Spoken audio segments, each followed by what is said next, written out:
Gaza as well, people looking for food in light of the cutoff. Was that discussed at all in terms of the humanitarian situation in Gaza? Was there any call for easing some of these conditions or for restraint as we expect a ground offensive? And if you allow me, just one thing that's been reported just recently. There was a report in the Washington Post that the United States and Qatar have decided to slow down or suspend the access that Iran has to the $6 billion that's been put in a special account. Could you say if this is accurate, and if it is, could you explain whether this is a slowdown or something more formal than that? Thanks very much. Great. Thanks, Sean. So we did see photographs, videos that the Israeli government shared with us.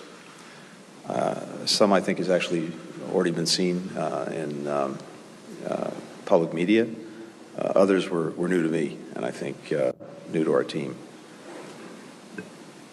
It's hard to find the right words.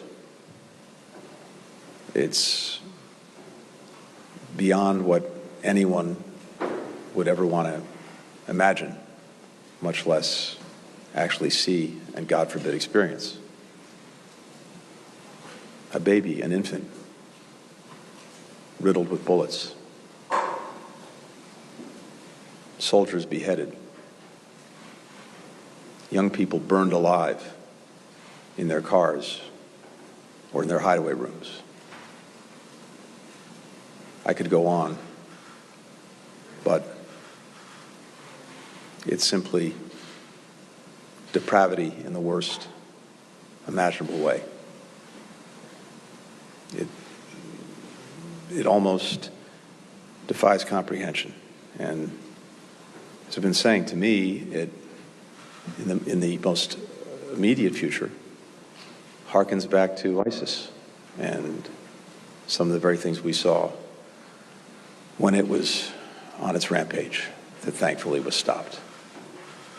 So I think for any human being to see this, it's really beyond almost anything that we can comprehend, digest.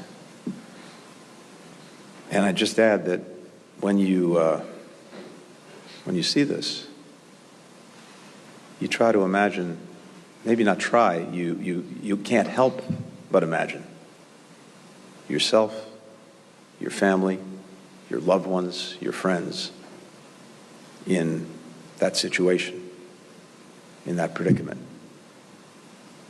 And maybe the best word for it for me is overwhelming. I think what it's done is, as I said, united a country in profound grief, but also united a country in resolve.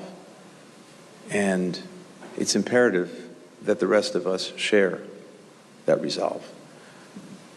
I said this earlier.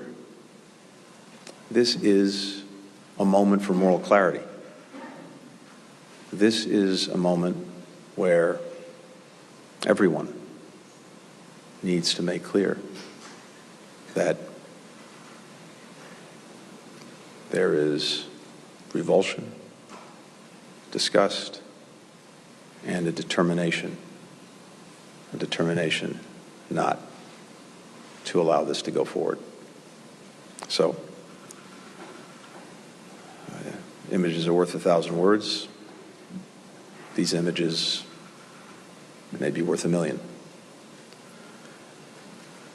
On the humanitarian situation in Gaza, I think it's first important to remember a fundamental issue that makes this complicated. Hamas continues to use civilians as human shields, something that's not new, something that they've always done, intentionally putting civilians in harm's way to protect them, to try to protect themselves or protect their infrastructure or protect their weapons. So that's one of the basic facts that Israel has to deal with. And of course, civilians should not be used in any way as the targets of military operations. They are not the target of Israel's operations. We did discuss ways to address the humanitarian needs of people living in Gaza, to protect them from harm while Israel conducts its legitimate security operations to defend itself from terrorism and to try to ensure that this never happens again.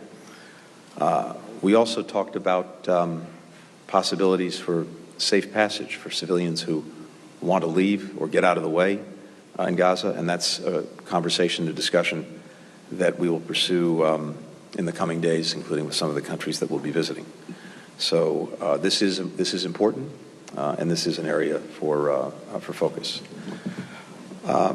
With regard to the $6 billion, first, again, it's always worth repeating the facts because, unfortunately, the facts get lost along the way. The money that Iran accrued in bank accounts, in this case in South Korea, for the sale of its oil, was done pursuant to an arrangement established by the previous administration, the Trump administration.